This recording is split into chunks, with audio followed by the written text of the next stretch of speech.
SRIDEVI'S comeback film, English Vinglish, has a rather interesting producer-director combination. For starters, they're both debutantes. One is an ace investor and the big bull of D Street, and the other is a well-known director in the Indian advertising circuit who's now making inroads into Bollywood. I'm talking about none other than Rakesh Jhunjhunwala and Gauri Shinde. I caught up with the bull and the beauty to chat about everything from costs to casting to, of course, the big transition. Trust me, you cannot miss this one. Thank you so much for joining us, Rakesh and Gauri, the bull and the beauty, and what a partnership it is. So I'm going to kick-start this conversation with you, really. You know, we've always known of your great prowess at D Street, but suddenly you've decided to debut and come into B-Town. I find films very interesting, very exciting.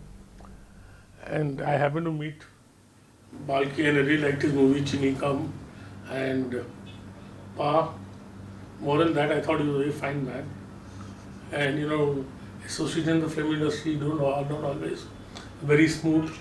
So I want to deal with a person whom I can trust immensely. And I thought he told me the basic idea of the movie and I liked it. But I think there's a lot of aspiration in India today to learn English. And learning English also, especially in B towns and in class 2 to class 3 cities, it places a person ahead of the crowd. I mean, I'm sorry to say it, but that's the reality. So I know it's a very aspirational film and I decided to make it. Then I asked my friend, philosopher and guide, Mr. Ravi in the morning, why don't you also join? He also agreed. And here we are. So this is the first of many to come. Has the bull hit Bollywood? Even if I make 1 or 2 films a year, it's not going to matter much. And it's not that we devote a lot of time to it. But surely, I've already told Balki that I like to produce his next film. And I don't know, if someone else approaches me with a good subject and a reasonable film, I might do it. You're a, let's say a veteran of sorts in the advertising space, but how different is this ball game? I love advertising as much, and that's where my training and everything has happened, and because of which I can do this today. But in terms of difference, I mean, you're working on this for 2.5 years, whereas ad films, in 1 month, though ad film you're done with and you move on to the next. So that sense of attachment is not really there. It's to the film as such, but not to that particular, that project. So this, there's one whole team, like a family, you move on, long journey, 2 years, you're working on it, and it's different. And also you get such a large format to tell a story, I mean, and it's all yours. Whose idea was it to get SRIDEVI back, after a 15-year sabbatical? I have not chosen the stars. I've not except choosing Hamman Dar and Balki. And we went for the Murat. Apart from that, we surely went for the Murat shot. Then after that, we don't do any shootings and we don't know anything. SRIDEVI just happened actually to us because nobody knew she's, planning a comeback, or not that even she was. I don't think even she knew that she was planning to do a film.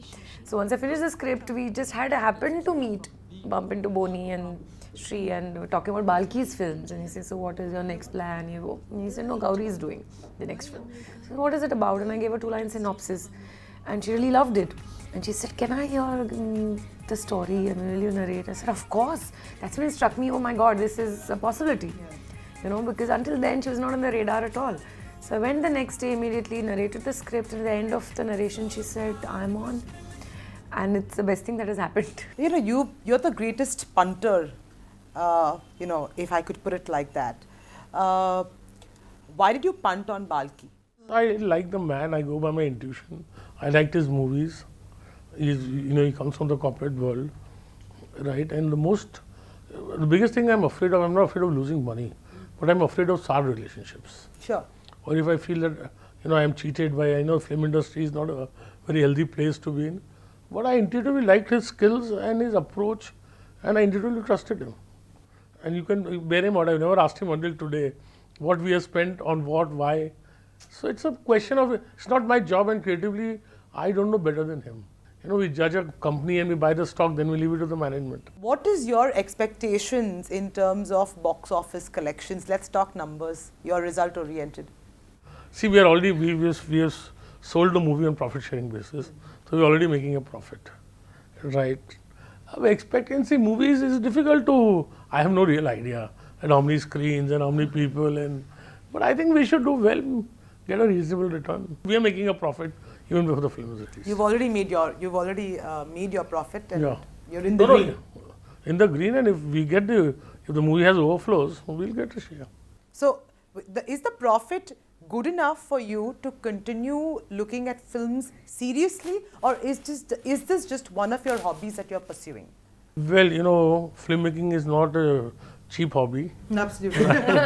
So, but I mean, regardless of this film is successful or not, we are not going to lose money, that's 100%. I mean, I would like to make Balki's movie, whatever he makes next. Only Balki? Yeah, but ma'am, I also have a profession. I do investing and trading, and I'm making. You know, it's not my idea to approach to make films that I'm going to make hundreds of crores and 50 crores or 20 crores or 10 crores. I would like to recover my money with interest cost. I'll be happy. Yeah. I like it. It's an hobby. I own 7-8 horses. I don't go to the race course, but I like to own them. Gauri, for you, this is your first. Are you deciding to make this a full-time profession, become a full-time director, or you're going to go back to advertising? I think both can be handled and done easily, because the time required for an ad film is not really that long. So, and until I script out my next, I definitely would have. Ads are like slam bam, thank you, ma'am. And movies are like, you know, it's like a. It's like a. It takes a lot of time. It's like if there was something that you would say to, let's say, Gauri, spontaneously about the film that you would like to change one thing, what would it be? I think it can be 5-7 minutes shorter. All right. I mean, apart from that, I don't think there's anything to do. You know, I'm very privileged that Rakesh Jhunjhunwala has said on camera that his personal critique of the film is that it's 5 to 7 minutes over. Are you actually going to do a re-edit? It's a little too late, but maybe for the international version, like he said, we should try that. I mean, I know it's not possible now, that's what I'm saying. Thank you so much, both of you. Thank you so much. Thank you so much. You know, the bull has hit Bollywood, and I'm sure there's no looking back. And wishing you a great run at the box office. Thank you. Thank you so much.